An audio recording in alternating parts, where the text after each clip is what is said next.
सो आज इस टॉपिक के बारे में हम बात करेंगे। वो टॉपिक है क्रोमोसोम वर्सेस क्रोमेटिड। जब हम सेल साइकिल या सेल डिवीज़न पढ़ते हैं तो वहाँ पे नंबर ऑफ़ क्रोमोसोम और नंबर ऑफ़ क्रोमेटिड में काफ़ी कन्फ्यूजन होता है। तो इसी चीज़ को हम डिस्कस करेंगे आज। सबसे पहले क्रोमोसोम और क्रोमेटिड की डेफिनेशन देखते हैं। तो बाय डेफिनेशन हम बात करें तो chromosomes are the thread like structures that are the bearer of hereditary characters in the form of genes, and they are present in nucleus, and you can say the chromosome contain DNA. Chromatid की बात करें तो chromatid is the 1/2 part of replicated chromosome. सही, तो इसी चीज़ को हम discuss करते हैं बाय पिक्चर। अगर मैं एक बात पहले क्लियर कर देते हैं कि ये सब जो है ये क्रोमोसोम्स हैं। This is the chromosome before division. This is the chromosome before division. Division होने से पहले क्रोमोसोम कंसिस्ट करता है सिंगल क्रोमेटिड पे।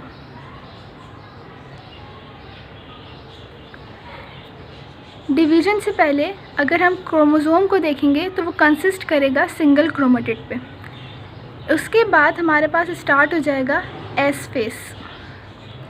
एस फेस सेल का वो फेस होता है सेल साइकिल का जहाँ पे रेप्लिकेशन होती है। उस रेप्लिकेशन की वजह से हमारा डीएनए कंटेंट डबल हो जाता है।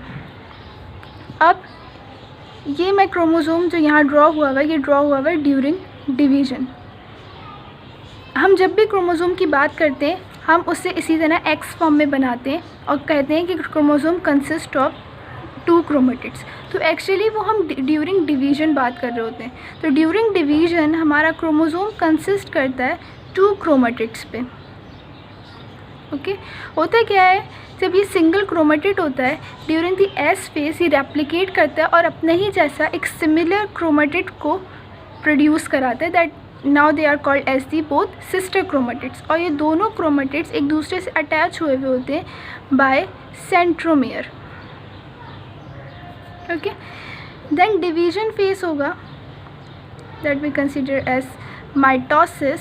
उस माइटोसिस के बाद ये दोनों क्रोमोसोम एक दूसरे से सेपरेट हो जाएंगे। क्यों सेपरेट हो जाएंगे? क्योंकि दोनों इनके सेंट्रोमियर पे स्पिंडल फाइबर्स अटैच होंगे और वो स्पिंडल फाइबर्स उसे एक दूसरे से अलग कर देंगे, जिसकी वजह से वापस से 2 डिफरेंट क्रोमेटिड में कन्वर्ट हो जाएंगे। And now they both chromatids are called as the chromosomes. Now both individual chromatids are called as the chromosome. That is after division.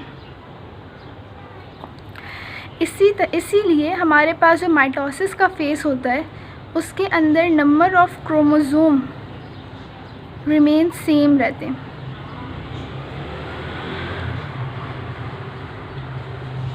इसी प्रोसेस की वजह से।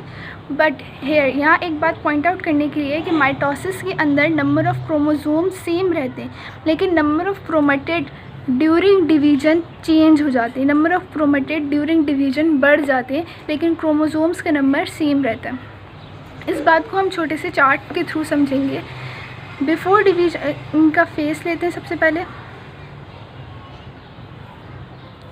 बिफोर डिवीज़न में हमारे पास क्रोमोसोम्स होते हैं, अगर ह्यूमन की बात कर रहे हैं हम 46, एंड क्रोमेटिड्स भी 46 होते हैं। क्यों 46 होते हैं? कि उस वक्त यही सिंगल क्रोमेटिड ही क्रोमोसोम कहला रहा होता है। तो नंबर ऑफ़ क्रोमोसोम और नंबर ऑफ़ क्रोमेटिड सेम रहते हैं।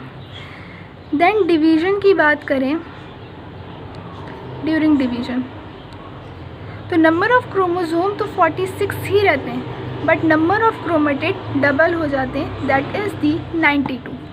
क्यों? क्योंकि अभी सिंगल क्रोमोसोम तो है but now the chromosome consist of 2 chromatid, तो नंबर ऑफ़ क्रोमेटिड डबल हो जाएंगे। आफ्टर डिवीज़न की बात करें तो आफ्टर डिवीज़न में भी नंबर ऑफ़ क्रोमोसोम हमारे पास सेम रहेंगे लेकिन नंबर ऑफ़ क्रोमेटिड चेंज होके वापस से 46 हो जाएंगे। क्यों 46 हो जाएंगे? Now they both are in separate cells. ये अलग सेल में है, ये अलग सेल में। अगर हम इस सेल की बात करें तो अब यहाँ पे 46 नंबर ऑफ़ क्रोमेटिड्स है और यहाँ पे 46 नंबर ऑफ़ क्रोमेटिड्स है क्योंकि दोनों क्रोमेटिड्स अब इंडिविजुअल क्रोमोसोम्स हैं। Thank you.